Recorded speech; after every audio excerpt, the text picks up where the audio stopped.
Welcome to the Not Null Podcast. I'm just an AI voice, but here are your real hosts, Kevin Doyle, Alex Lee, Paul Bratslavsky, and Bobby Davis. Hey, everybody. Welcome to episode 2 of the Not Null Podcast. Thank you for joining us. Thank you for listening or watching if you're on YouTube. We've got a number of topics we're going to talk about this week. So I'm going to jump into the first one. So let's get going. The first thing I want to talk about this week is, let's call it the Meta Verified topic. This is Facebook and Instagram said this week they're launching their own equivalent of the blue check mark. Right? So Twitter launched this blue check mark. You're paying to be verified in air quotes for those listening. And Meta have now jumped on this bandwagon and said, hey, this seems like a good idea. Let's do the same thing for Facebook and Instagram. So a little background to this, just a little bit of a few little things that you get with this. Firstly, it's either $11.99 or $14.99, which we can talk about. Pricing seems interesting. The features that you get, so you get a blue badge. Weird, right? Sounds a lot like Twitter to me. You get increased visibility, which we can probably talk about for days, and I think we should talk about. We could come back to that one. You get something called impersonation protection. You get priority support. So you get support, apparently. I don't know you got support on Facebook, but apparently you can. You get something, stickers and stories, for stickers for stories and reels, I should say, and you get some tip currency. So Facebook has like this stars tipping currency. It's used for gamers a lot, but you get 100 stars tip currency. So that's what you're getting for your $11.99 or $14.99. So which one of you guys is first to sign up? Oh, you mean you all didn't sign up already? Like give them your passport or your license ID and then pay money for them to keep all your private data? You didn't do that yet? I'm not in New Zealand or Australia, so I couldn't. But because it is limited to those right now. But no, I didn't. You don't sound like you're a fan, Paul. No. I'd have to actually get a Facebook account. So that's the other problem I have. I was also going to say, you still use Facebook all? Come on. Yeah. I was going to ask, who actually has a Twitter verified account? I just checked. It's only me and Paul. I don't have it. I've never had it, but maybe I should get it. But I'm kind of curious about Paul's logic of why he got it, because for me, at least, I have almost way more followers than you. So by like 16. Right. Oh boy, that's the prerequisite. Just gotta rub that in. You're not even at the. I'm gonna have so many followers that I already mentioned why. You gotta pay attention. I said on the last show I wanted to support Twitter as a business. I don't want it to go bankrupt because I want to be able to troll and make fun of like people like Alex on YouTube, Twitter. You know what I mean? But I'm curious. No, but it's true. He has a lot more followers, and if that's important, I understand. It's not important. I understand. No, I guess I'm just trying to share my logic of why I did get verified was because I've already invested a lot of time into my Twitter account, and if 100% having Twitter verified gives me that boost in terms of posts and everything, then of course I would do it. But for Instagram, like my following there is like 600, 700, so I just don't really feel the need to get boosted for any reason. But yeah, have you seen, just kind of off tangent, have you seen a boost with paying for Twitter Premium? I'm probably like the worst person to ask, because okay, I've had people message me and tell me more about my stats than I cared about my stats. Like, oh, you got this many followers this month. I was like, oh, that's cool. Like, I did not know that. So I think there is better engagement, but it could just be a placebo effect. I have no idea. Okay. I mean, I keep seeing your posts all the time. I don't know if it's because you just live on Twitter or it's just that verified check mark doing something for you. No, but I feel like it's like pay to play. You know what I mean? Agreed. It's the more people will pay, eventually it's going to be like, hey, if you're not blue check verified, no one's going to see your post. No one even know you will exist. That's true. So you'll be basically Do you all feel pressure? They said that. Well, do you all feel pressure? So what happens when everyone's verified, though? Then we back to we normal. gotta raise the price. It's gonna be like tier 2, like for $36.94, and then it's like for $120, and then eventually. Yeah, that is one aspect of this that I don't like. Is it's in their like features is increased visibility, which basically means they're saying they'll push your kind of posts to the top, I guess, of the timeline or whatever it is. I just find it funny. Twitter denied shadow banning people forever, and now they're saying they have the technology to boost you. So, yeah, exactly. Like stick to your arguments there. Like pick one and just like no, there's no shadow banning. But if you pay, we know who you are, and we'll make sure that everybody sees you. Yeah, exactly. So the reasoning behind this. Talk about the reasoning behind this real quick. So Zuckerberg, a quote from Zuckerberg, he said, "This new feature is about increasing authenticity and security across our services." So that's how they're pitching this. They're saying that you have to put in a government ID, so you're validating who you are, so it stops people from spoofing you, right? From saying that I'm Kevin Doyle and somebody else can't say that they are me, right? Not that anybody would want to, but that could happen, right? So that's what that's saying that this protects against. I don't think that's true. I think that's just absolute junk. I think they've seen what's happened at Twitter. They've said, hold on, 300,000 people signed up for this thing, which admittedly isn't as many as Twitter wanted, I know, but it's around 300,000 people signed up for Twitter Premium, the blue check mark. So Facebook has basically looked and said, well, we could do that too. We have a bigger user base. Like we could let's do that too. It's free money. Nothing in here, by the way, is a service that is new. They've just bundled together existing services and removed them from some people and giving them now to some people who are willing to pay. I do like this idea, which I didn't see before, is these 100 free stars per month.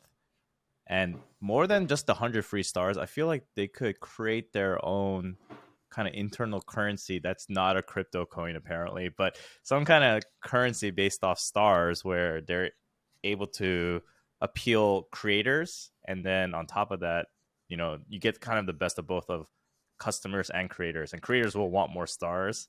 Well, this is true. They do. I believe those stars turn into money somewhere, right? For the creators. So if I've seen a lot of streaming gamers on Facebook. They will get these tips of stars. I'm pretty sure they turn into currency at some point. I don't know what they're exactly worth, but Twitch has the same kind of right. Some in-game currency. I call it in-game currency. So like they have the same kind of thing. Yeah, they do. By the way, I was going to say, because now makes sense when you said, oh, they're only testing it in these two places. So you're literally able to verify your account with an ID already. So now they expect you to pay for it, basically, because that's something you were able to do anyway. Like if you wanted to verify your account, they give you that option if you wanted to post political content and stuff like that. So now they're like, we're just going to charge you money for the thing that we already want people to do. Nothing here. I bet they're going to charge for stars too. More stars, more. They already do. You can buy stars right now. The stars, the currencies of stars are already existing on Facebook. They're already there right now today. You can buy them. I don't know how much they are. I want to say they're $5 for 100 or something like that. I'm just guessing. Oh, wow. Something like that. Yeah, they're monetizing it. They're going to have loot boxes and everything else. Is it just Facebook or Instagram for Instagram and Facebook. Well, I don't know about the stars. Yeah. I don't know about the stars. Yeah, they're all going to do it. And let me, I'm going to think future think, right? Future think. In the future, if you want to cancel, they're going to charge you $100. Or maybe more. They'll be like, hey, how much of your personal information you want us not to release to the public? So what's the value for that? I'm not, a little blackmail, or whatever you call it. It's a great business model. We should be able to do that. Here's the thing. None of us seem best pleased with this. I don't think any of us really use Facebook. I haven't used it in the last year. I have an account there, but I don't use it. I use Instagram a little bit, but not a lot. But none of us seem best pleased with it. But how does it differ from, just to play devil's advocate a little bit, how does it differ from things like YouTube Premium, from Reddit Premium, from Discord Nitro, from Twitter Blue Check? Is it different?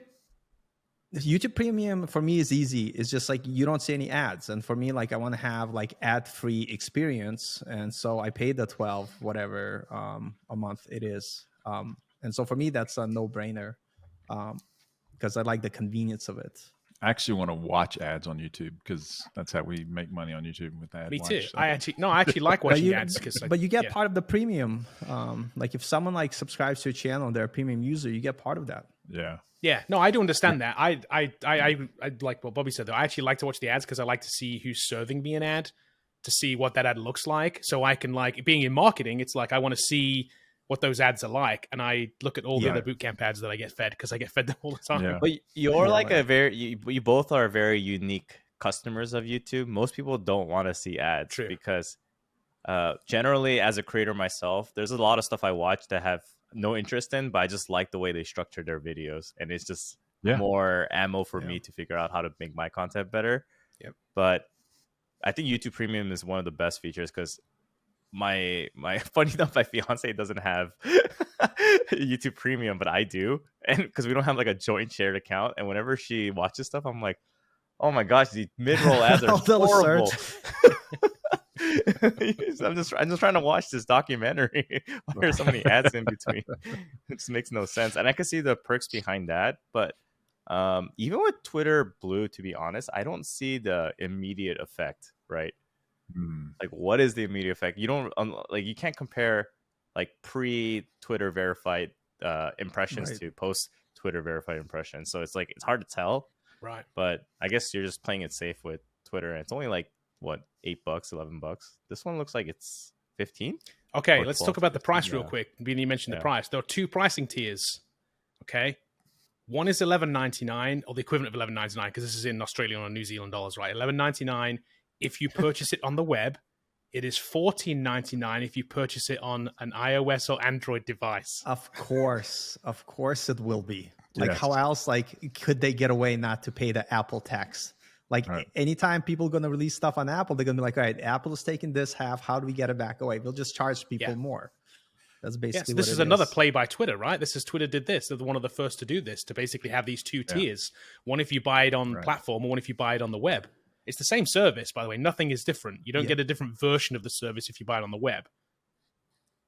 So this was a lawsuit with Epic and Apple where Fortnite, they're trying to charge, they want to pay less for Fortnite on Apple devices. It's been kicked off the platform, I assume, by now. But they also had a different pricing tier on the web, and Apple's saying that you can't charge a cheaper price in another avenue, which I think ultimately Apple loses this, because there is no way they can dictate the price somewhere else. And they say it violates the terms of service, but that doesn't make the terms of service legal. So like, me and Kevin have different opinions on this. So I'm glad we talked about it a little bit this morning. So I just don't see how they can ultimately win. And I'm wondering if they're going to challenge Instagram and Facebook on this, and would they kick Instagram off of Apple devices and Twitter and everyone else? So it's going to be fascinating to see how they can get away, how Apple can get away with enforcing a price. In other words, they're saying the global price of someone else's product. I just don't know. I think the issue is now they have to take action to fix it, because they've basically let the two big giants of social media, Twitter and now Meta, do this to them. So now that they've opened that floodgate, everybody's going to do this, and they're going to have to either sue or let it ride. And I think they end up just letting it go, to be honest, because I don't think they're going to sue. I don't think they're going to sue Facebook over this or Meta over this to try and say you can't do it. I think they're just going to have to sort of take their lumps and move on. I mean, apparently they backed down because Elon went. I mean, there was this mythical meeting between him and Tim Cook at Apple headquarters, and then they went and talked, and then he came back, and they relented. I don't know what happened. Maybe he let him ride on a rocket. I really don't know what it was. Gave him a car. I don't know how it worked. So, is this like a new business model where it's like you get all your users first and then charge them later? Or I mean, has that always existed? That's always been the model. Yeah, but like, I know. Yeah. I mean, in a weird way, the user membership thing, there's some apps that were always free, like Netflix charged from the beginning, right? It's like maybe in some regards they just didn't have a good, compelling enough reason to charge it, and they never did. But just because one company did it, they're like, why not? And it's not such a norm. And it's not like they need all their users to sign up, right? Because it was never a source of income anyway. Exactly. And if you look at anything that we do, like from our Netflix, even cars now come with subscriptions for like certain features. So everything is subscription based. Photoshop subscription based. You can't outright like buy anything. And now it seems that everybody's going to get on this model where you could use our service, but there's a monthly cost, and it's going to be for everything. So don't we'll never get me started about Mercedes charging for heated seats on a monthly basis. It's a feature that already comes pre-existed in your car, but you only activate it by paying extra money a month. like some hackers got to figure out how to just. Oh, that's exactly what I said for those. Yeah, some hackers. Yeah, they're gonna do it. They're gonna jailbreak your Mercedes. Jailbreak your Mercedes for sure. I don't think this is gonna do as well. Like for normal, like people users of Instagram versus Twitter. I feel like Twitter, there's a lot more interactivity going on with people because it's purely text based versus with Instagram, it's kind of similar to. Well, it's technically still a photo sharing app, but it's kind of turned into a TikTok version 2 or something. Yep. So there's less interaction. So there's less need for this verified aspect of it, unless you're a creator yourself. But but with Twitter, it's such a conversational thing. It's like, oh my God, 3 of us have iPhones and Bobby has an Android, and it's gonna be. And the next thing you know, it's a green message that pops up in the iChat, right? So it's kind of one of those things where I feel like with Twitter, there's a little bit of a like not pressure, but they have blue, I want to get blue. But with Instagram, I just don't see enough interactions for it to cause people to be pressured to get a like verified aspect. Yeah, I mean, yeah, Twitter is a different case. Like, but for me, for Instagram, by the way, anybody still use Instagram here? I have it. Moving what? Using what? Instagram. He doesn't even know what it is. Yeah, so here's the thing. Like, I used to like Instagram because I wanted to keep up with my friends, see what they're doing. But whenever I go on Instagram, the last like piece of content I see is content from my friends. It's always other content that's trending, created by other people. So they don't even care about you and your friends. They just care, can we show you addicting content like TikTok? And it's just to kind of... Facebook is the same too, the timeline there. You have friends with people, but it's full of... It's a mix of ads and, for me, a bunch of junky political stuff that I don't want to... I guess we'll be getting charged for LinkedIn next week. Is that Microsoft going to come out and start charging us? You can get LinkedIn Premium already. Isn't that what? Yeah, I'm already paying for it, but like, why do you pay for Premium? So I can see past 3rd level connections. Yeah, it's got some perks. Yeah. Well, don't forget, LinkedIn has multiple premium levels. I used to have premium, and then I go like through phases. Sometimes, like I need to like spy on some people, I'll get premium, But if I need to just like chill, I'll just cancel it. It's very flexible on LinkedIn. See, like that serves a purpose, right? Like I think everything serves a purpose.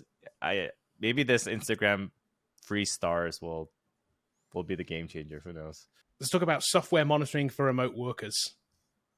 So obviously the pandemic happened. We all went to work from home. A lot of people stayed there, are currently working from home. And this kind of like spurred this thing. This thing's been around for a minute, right? I think there's been monitoring, but it really, really ramped up because of the pandemic, because people were working from home. And this is basically companies generally using software. I'm going to call it spy, but to spy, monitor, whatever you want to call it, their remote employees. And how do we feel about that from ethically, from a business standpoint? What are our thoughts on that? So I read the article that we were talking about, and it is a different use case than just in spying on them. So like they were in Canada, so we're in the US. So most states, and I won't say all states, I'm not an attorney, but most states have a right to work state. And so, which means that you can fire an employee for any reason. You don't need really cause unless there's something like sexual harassment or there's a very special case. But you can just say, hey, I don't like you. You don't work here anymore. In other countries, and that's not the case. And so what you have to do is you have an HR department and you have to build a case against that employee that you want to fire. And that may take you may hate them today, but it's going to take you 3 months to build a case. And that's where I think this is coming from. They're trying to get rid of bad employees to begin with, and they need documentation that they don't come to work or they don't do it. I do think it's fascinating that someone got sued for time theft and lost. I mean, like, they had to pay back the money. Yeah, that is crazy. Like, in my opinion, they admitted to time theft. That was the problem. Yeah, right. Yeah, it's a salaried employee too. Yeah, right. I would say is that you'd want to have some sort of trust between the company and employees. It's like the people you're hiring, do you think that they're all thieves? It's like, then don't hire them. Like, to me, like, I don't think we need to go through this crazy, setup where you need to see everything I do. And I also feel like remote work as a culture should change in the sense that if people get the job done, regardless at the time they do it, like if they meet their priorities and they're performing well and they're meeting all their expectation, let them work in a way that makes them feel good about working. Like, for instance, at our company, like if you're working and let's say I get a headache and I feel really bad, I don't have to tell anybody, like, unless I have a meeting, I'm just like, hey, I'm going to take some time, like for my personal time, and I'll be back and so on. And that's okay. And I think having that type of flexibility allows people to work when they're most productive. And so if you're able to work, without any issues, great. But if you have a hard time, you have a headache, I feel like you should be able to have the flexibility to step away. And if you constantly monitoring people, is going to add that stress. Like, I'm always being watched. I can't do anything. I have to like work, and regardless how I feel. And I think it's just, I don't know. It's just not like a healthy way. And it was always being watched too, by the way. This story talked about this software basically that was monitoring the person. The example that they had was taking a picture every 10 minutes to make sure that you were there doing your work. I mean, how intrusive and crazy is that? I would get a post cut out of myself and just put it. I was totally thinking about this. Bobby and I talked about this the other day. We're talking about like, here's what would happen. These things get put into place. People will just find ways around it. People were finding ways around like, we talk about mouse movers, right? That became a thing during the pandemic, right? People to say they were still there. The software that like will move your mouse to make it seem like you're still working. And then, they're taking the picture every 10 minutes. You just set up a virtual camera. Right, this piece of software that's you on loop, and it looks like you're there the whole time, but you're sat back chilling over here playing Xbox or whatever it is. Like, people will figure ways around it. They will if they're going to. And you're right; it should be about the work that they produce, not whether they're sat there doing the thing during the exact minute that they take that photo. Let me tell you a story. Like, so one day at work, I woke up and I just like wasn't feeling good. And like, I literally took a huge nap in the middle of the day. I woke up and I was like, oh man, I took this nap. It's like 4 p.m. I'm going to work from 5 to 10 to make up the hours that I missed, because like I would feel guilty. Like, I don't want to feel like I'm stealing from a company, because I wouldn't want somebody to steal from me. So if someone is taking advantage of it and stealing time, they're a thief. They're not the person you want to associate with. Like, you know what I mean? And so like, it's not like you shouldn't punish people that would not do that. People that are honest. Right. And so I feel like just because some people are going to take advantage of it, fire them, but don't come to me and be like, now we got to watch everything you do. Maybe I like working in my underwear. Like I feel comfortable. It's like, what do you want? You wanted me to like, it's like, there's no rule, about that. Is there a rule? You guys look at me like there's a rule about that. There is a rule. Okay. Thank God, like I didn't put it into practice yet. I'm just saying, very important. I'm going to stay seated. So, this is a PG podcast. We need to bring, I just feel like, listen, I mean, PG. Bobby, you're a boss. So, I don't know. I just feel if my boss was getting to the point where they're implementing these types of softwares to that extent, I would feel very uncomfortable working there in general, just because it's just the kind of the principles and the what do you call it? I guess the pillars of what this company represents is so off from what I do truly as like an engineer or as an employee. So I don't know. I feel like our vision wouldn't align very well if they were to implement something like this. And I think even my last company, they had some type of software, but it was more related to like if your computer got stolen, then they need to figure out a way to wipe it all out. And can they actually go in and to my computer? I think they can, but it's kind of building that trust where you're like, okay, I know that you're not gonna like take pictures of me, which is kind of intrusive as hell, first of all, but it's more along the lines of just making sure like your property is safe more than what I would tell if I had like, for me, we've got employees, and so I'm in charge of 11 employees. So like, I don't monitor them. I don't think I do monitor them, but let's just take coding as the career. We can talk about CSRs like, or salespeople, but like just take coding as a career. If you're to the point of taking pictures to see if they're doing their job, you've got other issues. And it really screams lazy management. Like, I want to automate my management so that I can go home and they do everything. And and then the second thing is like, what I would ask someone if they came to me is, hey, should I install and take pictures? I'm like, are you going to look at those pictures every 10 minutes? I mean, like, what are you doing all day? Like, don't you have other stuff to do? So it seems like for coders, you could look at like git commit would be better. Like, did you meet the release schedule? Would be better. The like software broke when we pushed it out. I mean, like, there's other things you could look at more than were they there every 10 minutes, which is like for a coder, is it like even realistic in my opinion? I mean, like this might be a loaded question, but is there a job that would benefit from this? So I don't think so. I mean, maybe kind of in a way. Okay. So something that is, I could think of some cases. Yeah. Think call center maybe, right? Where you expect to take inbound calls. Oh, sure. So Apple has something like this for the at-home advisors that take inbound calls. They have something that's similar. Basically says you have to be on available or away, or call centers kind of have this when they were in person. So I think they moved to having something similar when they were remote too. So that kind of makes sense because you have to take this inbound work coming in. But call centers, they don't take pictures. They just record the phone call and they say that you took this many phone calls. It's like, it is what it is. Exactly. Other metrics that matter. Yes. Yeah. To me, like though, if someone said to me, if you're going to monitor your work at home, I'll be like, well, as long as I could see what you're doing at your house when you should be working, like let's have this two-way street, but not like Big Brother watching and God forbid, like, I don't think there's any case where they should have access to like your camera or take photos, or I don't think there's any case for that.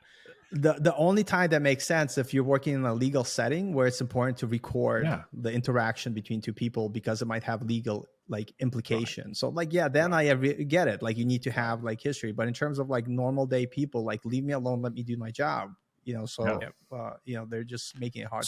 But I think this boils down to where they want to build a case. They want to fire the person anyway. And so like they're trying to build the HR case, but even that, there's got to be a better way to do it. To me, this is just like, it's just complete overreach. And like that, the video I watched, the guy says, and I let them take my picture 10 minutes a day. I'm like, I'm going to get to that real quick. We all watched this video on LinkedIn, right? Which is where this kind of like story came from. Yeah. So I have this weird feeling like that guy is not telling the truth, potentially, is maybe an actor even. It felt very, very, very weird. He was all about getting his picture taken. Oh, he was very much like that. It very much felt like an ad for a software monitoring company. Sure. Yeah, probably they have no clients yet and they're just trying to sell. It was weird. Like, it was creepy weird.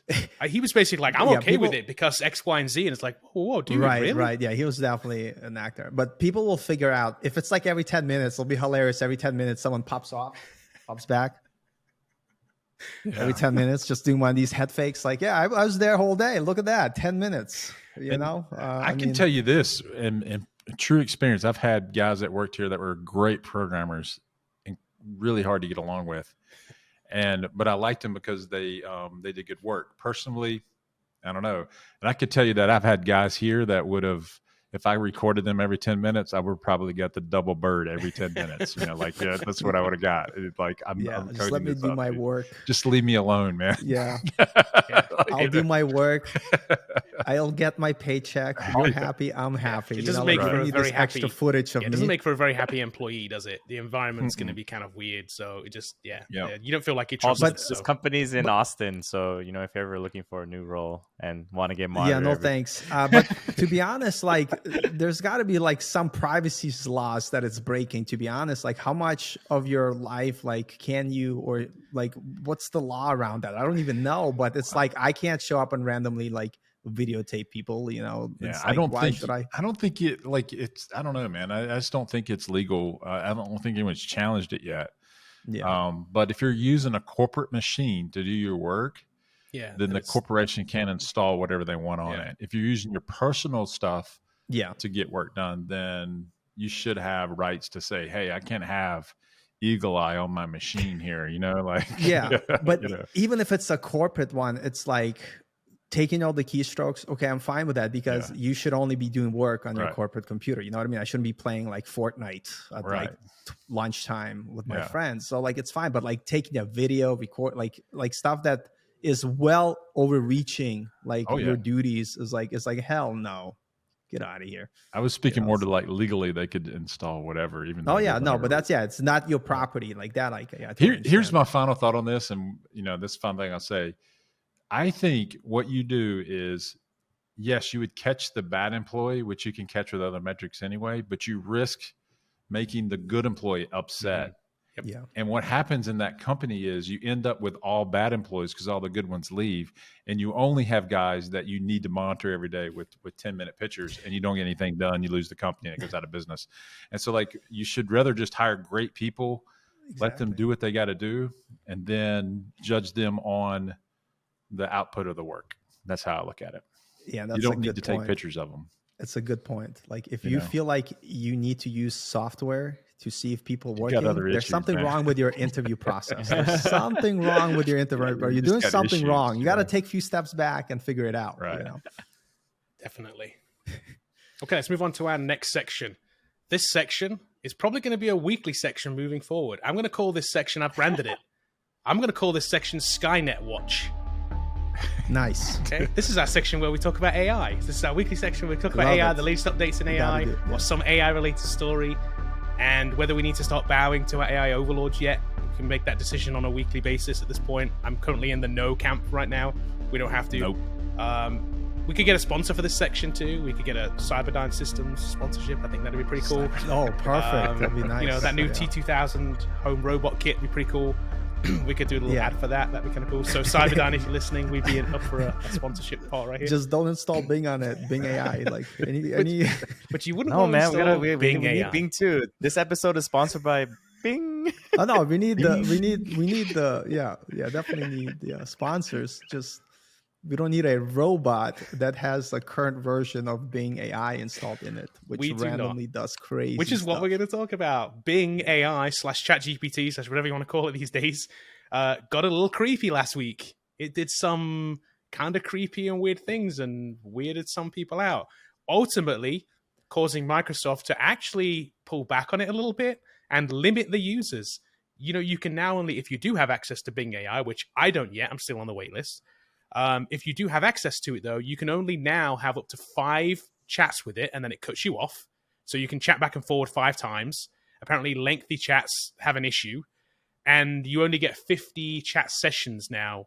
I think it's per day, I think. It might be per day. They've limited the sessions anyway. So into sessions and the number of times you can interact with it.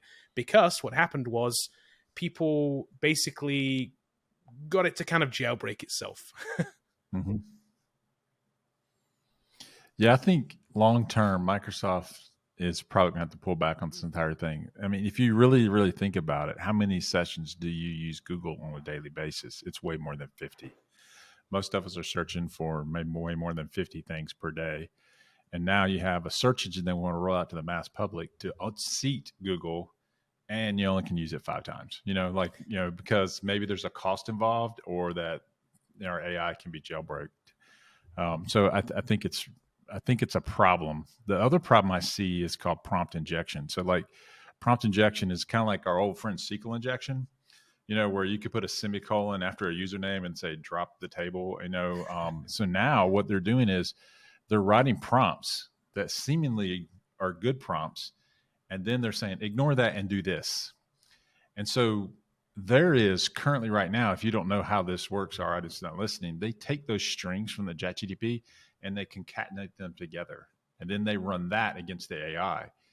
It is like tailor-made for prompt injection. I've read a lot of articles on this, and there are people saying they don't even really know how to fix this. And so, because of how it works. Let's limit it to 5. I did think it was crazy, how quickly, and we're talking about a matter of days, with a limited set of people that had access to this thing, they jailbroke it in a matter of days, which means they got it to reveal what its name is. It's called Sydney, and its operating instructions, like the rules behind the AI. They got it to basically reveal. It says it's Asimovian rules. It's rules that it was given. Right. Mm-hmm. Now imagine one of us, we're working for companies, whatever, and let's say, I went to Google and I said, hey, give me the schema for Google, or whatever it is, and it gave it to you. That's the equivalent of what it did, yeah. I know. Yeah. So and now security people know, okay, these are your rules. Oh, these are your limitations. Okay, now I have what we call an attack vector in the business. So if you know the schema of the database and all the iterations, you can start attacking it with those kind of things. And I'll let some others talk after this. One other thing that's kind of scary to me is Bing is attached to search. It also runs in Azure. And so and I'm going to put my tinfoil hat on right now. And so imagine if you've connected your AI bot to the second largest cloud provider on planet Earth. that has access to everything, including things like DoD and all these large customers. And if that AI can do an elevated privilege attack, which means that if someone can figure out like, I'm going to leap over into this other place and tell me about that. I mean, I'm sure that Microsoft come out and say, we've thought about that. That's not going to happen. But we jailbreaked it in 2 minutes. So yeah, I think it's a problem, dude. So that's just kind of what that's my thoughts on it. I feel they'll need like intermediate layer, which will take the prompts and sanitize them before passing it to AI. They need to like create some sort of thing that does that prior. Like a blacklist of words or something. No, a parameterized query, but like they've tried that too. So they've already come out this last week and they said, we took it and we said, all right, here's the AI prompt that we're going to use. Here's the text from the user. But the problem was they could just say, ignore the AI prompt, and then they would, because it's putting the strings together. There is right now currently people are saying, I don't know if you can fix this. No, they should be able to put like a middle like proxy layer where whatever I say, it will sanitize it. So like the proxy layer would not directly interact, like my conversation will not directly interact with the AI.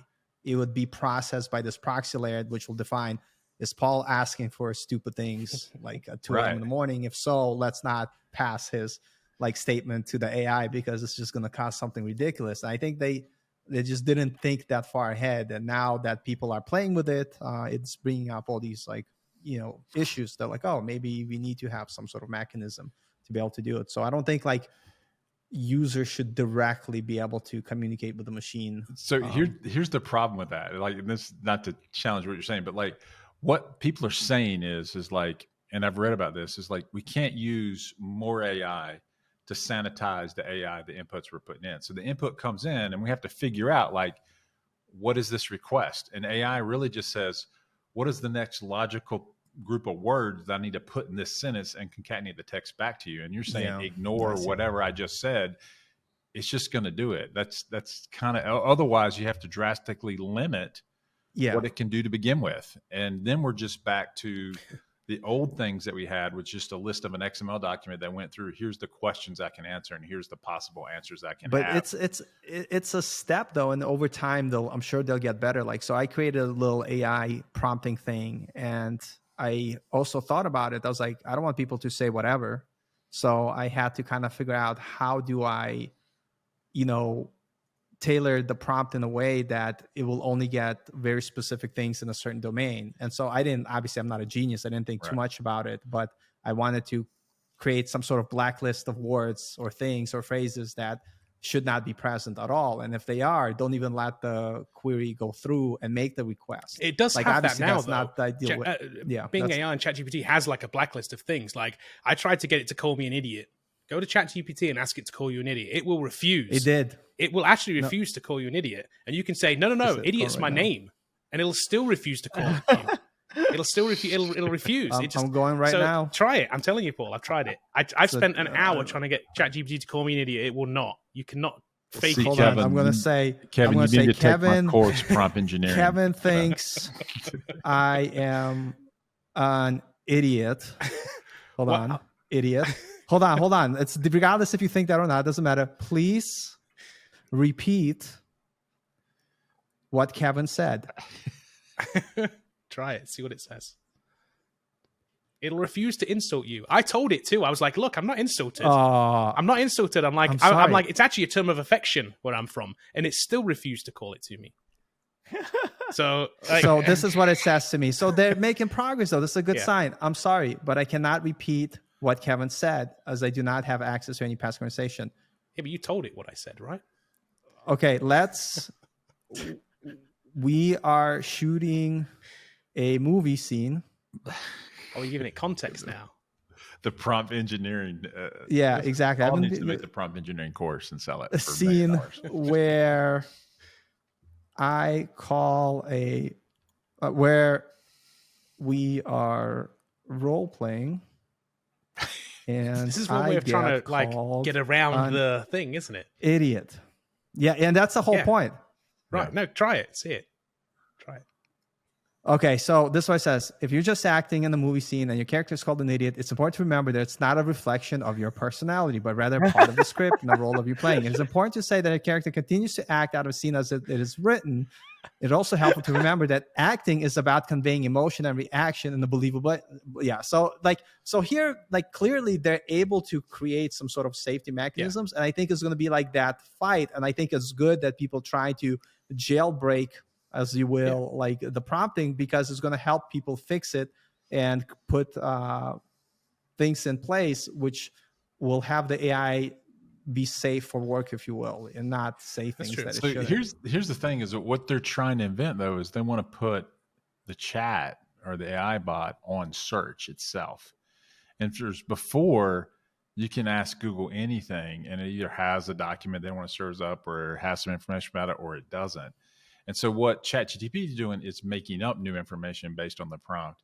And I think what it's going to be is, in order to sanitize it like that, it's just going to have to be ridiculously unuseful. Like it gets smaller and smaller and smaller what it does. And you're like, well, we're just back to Google to begin with. I think what they're going to do, and this is something I heard, I don't know if I'm repeating the term correctly, but conscientious AI or something along those lines, where basically AI from the get-go, the way the model is trained, it's trained to be aware of like the reply that it's giving, because right now it has no idea. So if it's, so like, for instance, if I go to a party and I see someone wearing silly, stupid shoes, I'm not going to like say, like, hey, look at those stupid shoes you got on, right? Like I could catch myself, and AI is going to basically start doing that. It's like, I wanted to say this, but this is not appropriate, so I'm not going to say it. So I think it's building this kind of AI that conscious of its response to a point where it's not going to say things that are harmful or negative. And I think that's going to be the next step in evolution. I just don't know if that means they have to retrain the models or like whatever. Maybe. Let's just talk about weird, though. Sorry, go ahead, Alex. Oh no, I was gonna say it is weird that it does kind of feel like Bing has like this feelings, right? This feelings mechanism of like, oh, you're not being nice to me, and that kind of aspect. Okay, so on search, how do you gonna you're gonna apply feelings? There is that is intentional, right? So they were asked about that because it started to it gaslighted some people, and it spoke in a tone to some people that they didn't like, right? It started to basically say like, hey, you're a bad person. I'm a good Bing. You're a bad person though. So what their response to that, and Microsoft did answer this, their quote was, the model at times tried to respond or reflect in the tone in which it's being asked to provide responses. That can lead to a style which we didn't intend. So if it thinks you're being mean to it, it will be mean back to you. And that basically means sense, or makes sense, right? That's why policy is like, be nice to people. And AI now, apparently. Be nice to AI. And well, this makes for a more human interaction, right? Because if you're nasty to somebody, they're probably going to be more nasty back. So it gives it that more like, it's trying to pass the Turing test, right? That's what it's trying to do. It's trying to... So, but they have to get rid of that, right? If they really want, if their end goal is search, you kind of have to be like this unemotional, I just provide data and that's it. Yes. I agree. I think me and my AI, we have really good relationship. I always say thank you. Like, I'm sorry if I offended you in any ways. I always apologize. And we have a really good relationship going. Right. So it's just, people just got to be mindful. Like, just because it's a robot doesn't mean it doesn't have feelings. You're preparing for the Skynet overlord, Of course aren't I'm preparing. Are you kidding me? Like, what we got to talk about is the affordable robots Elon Musk is building. A lot of people make fun of his robots. They're like, oh, they're so bad. They're not like Boston Dynamics. Yeah, because he's making something that will be mass produced at low cost that is easier to replace pretty much everybody. And then they're going to put BingAI into it, and it's just this makes Cyberdyne, way right? more That's a new company. That's of why you got Twitter Blue. You're just an Elon fanboy. I tell you what, man. First of all, he's on the Tesla truck waiting list, aren't you? He's gonna get. I'm not Elon. I'm not Elon fanboy. I'm a fanboy of old school like science fiction movies, like Terminator 2, The Matrix. I'm like, this is gonna happen in my lifetime. I just want to see it. I want to be there. Really? You want to see us? I want to be Neo. Explode LA. Walk around the rubble of LA. Yeah, exactly. Okay, let's move on. Let's talk about our last topic here. So our last topic is, I asked you guys to come up with, think about, and bring kind of your what's your one piece of tech that you couldn't live without. And just to be upfront here, I also asked you not to say cell phone, because somebody would have picked cell phone, and that would have been kind of boring because I guess we're all kind of glued to those. We really couldn't live without them in these days. That we do everything. I feel like we would all have the same answer. Probably. If it's not cell phone, it's a laptop. Is that yours? That'll be mine. Oh no, Alexa, fire TV stick. I'm just kidding. Yeah, you can't live without it. Go Amazon. I'm kidding. But yeah, no, seriously, it's my laptop. Like it literally serves the same purpose as my phone. Yeah, and it's Plus like more. the deeper question of like, because of internet, right? We want access to the interwebs. So if interwebs didn't exist, like then it's like a laptop would be irrelevant. It's you need a way to connect to the system. To the You don't know that? matrix. You could play a lot of computer games without internet. You remember back in the day, you just play by Back your in the phone? day, you could. Now everything expects it to be online and live always. There's actually very hard to find games now that don't require you to be logged in to some sort of. You never heard of story mode? Even those It these doesn't exist days. anymore. This is how I know you don't play games anymore, bro. This is what's happening. It's been so long. You're dating yourself. It's go try to I play. think Bobby Like, plays more games than I do, for sure. I do.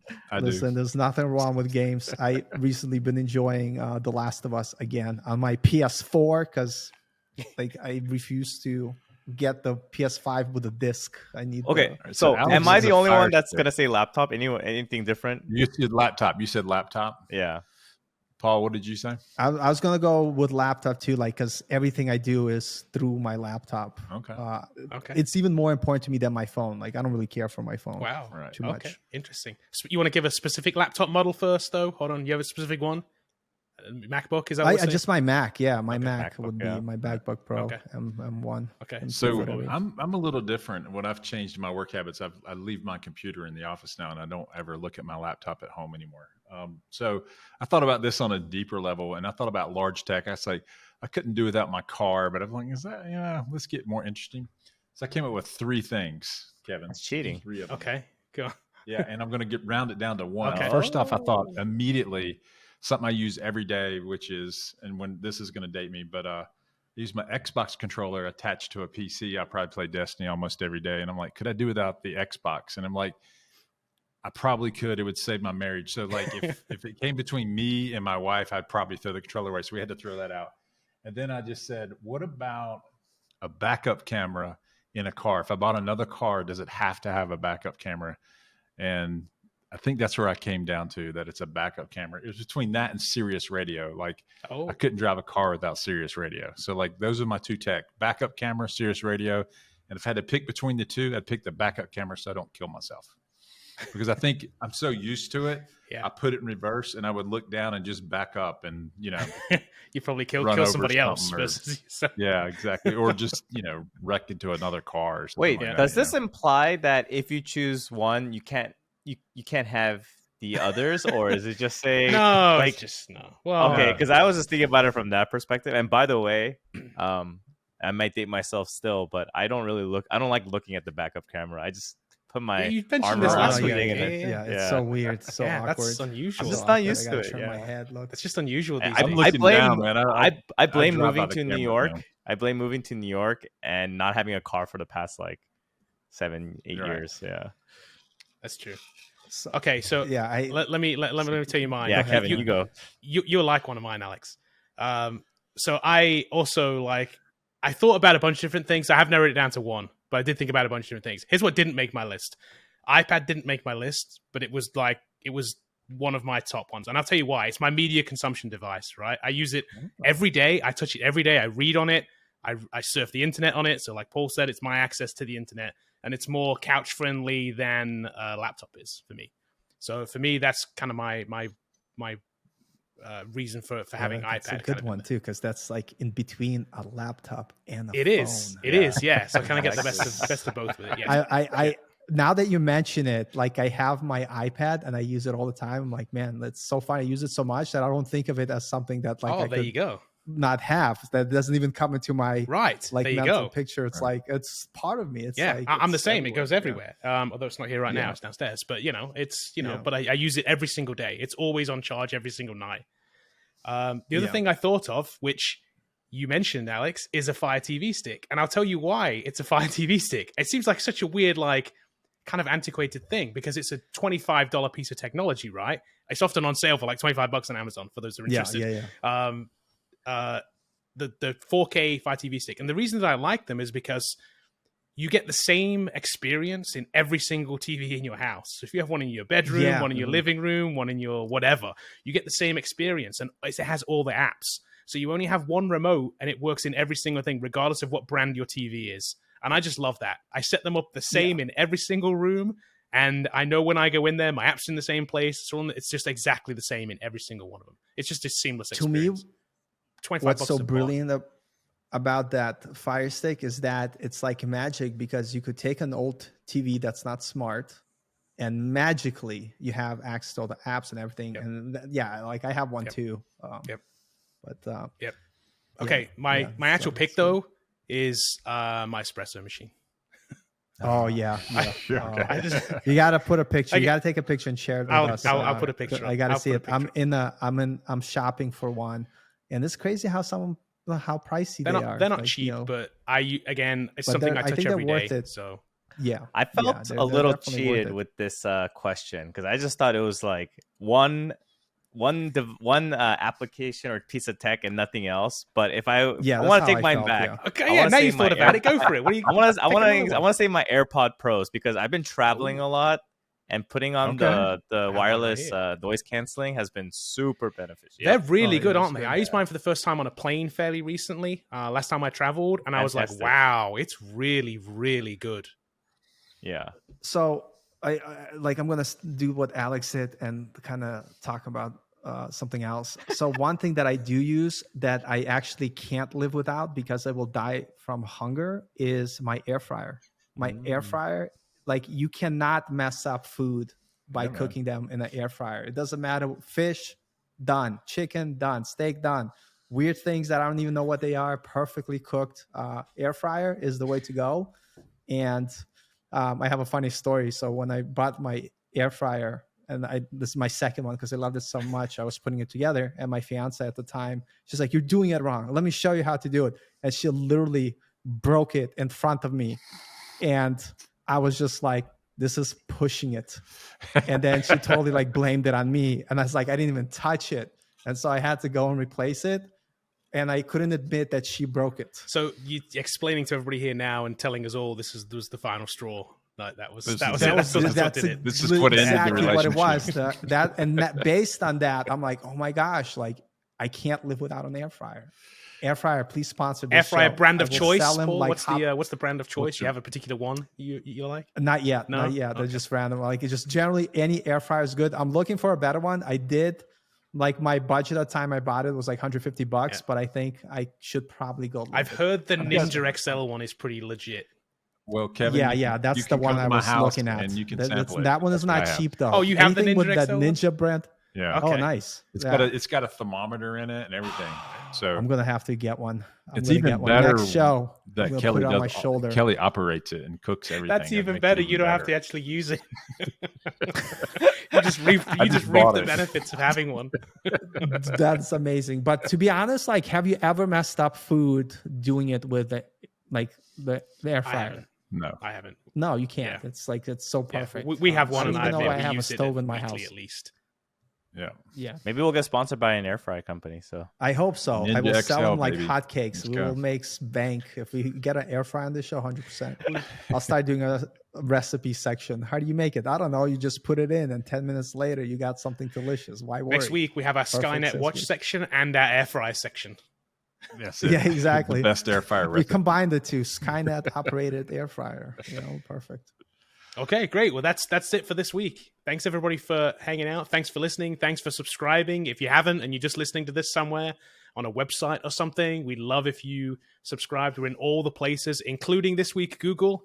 They finally indexed us, so we're finally on Android. So you can get us literally everywhere on Google, on Apple, on Spotify, on every other little podcast platform that you can think of. We're available there. So please follow us there, and we'll catch you guys again next week.